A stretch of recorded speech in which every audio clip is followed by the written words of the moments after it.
శ్రీ మన్మథనామ సంవత్సరం దక్షిణాయనం వర్ష ఋతువు భాద్రపద మాసం శుక్లపక్షం శుక్రవారం. తిథి పంచమి రాత్రి 12:19 వరకు.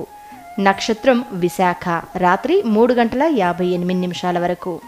వర్జం ఉదయం 7:43 నుండి 9:29 వరకు. దుర్ముహూర్తం ఉదయం 8:22 నుండి 9:11 వరకు. తిరిగి మధ్యాహ్నం 12:26 నుండి 1:15 వరకు. శుభ సమయం ఉదయం 5:50 నుండి 6:41 వరకు. తిరిగి సాయంత్రం 6:16 నుండి రాత్రి 7:18 వరకు.